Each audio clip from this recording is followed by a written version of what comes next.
Hello या नमस्ते साथीहरू। जय भोलेनाथ भन्दै आजको दिनको सुरुवात यहाँबाट हुन्छ।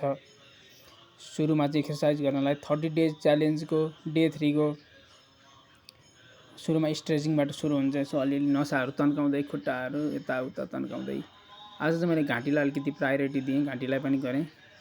दिनमा केही कुराहरू इम्प्रुभ हुँदै आफूलाई ज्ञान हुँदै गइरहेको छ। आज चाहिँ घाँटीलाई मैले एउटा कुरा गरेँ, त्यसपछि नर्मल खुट्टाहरू हातहरू अलि सजिलो एक्सर्साइज गर्नुभन्दा पहिला चाहिँ यसो अलिअलि खुट्टाहरू यसो तन्काउने, हात खुट्टा तन्काउने त्यस्तो गरिरहेको छु। अब यसमा चाहिँ अब त्यही नर्मल्ली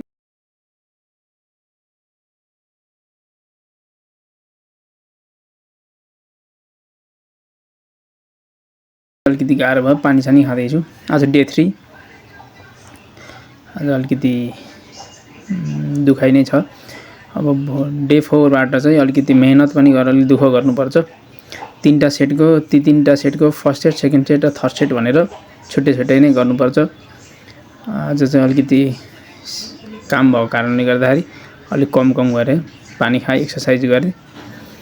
अनि त्यसपछि स्ट्रेचिङहरू यसरी गरेर रेगुलर गर्दा 30 दिनसम्म गर्दा केही न केही इम्प्रुभ त देखिन्छ होला भन्ने आश छ। हेरौँ के कस्तो हुन्छ बिल्डअप, फिजिकल बिल्डअप, त्यसपछि कन्फिडेन्स पनि, सबै कुराहरू। डे 4 को भिडियोमा फेरि हामी भेटौँला। म फेरि भिडियो लिएर आउनेछु। आजलाई यति नै। नमस्कार, धन्यवाद। हजुरको दिन शुभ रहोस्।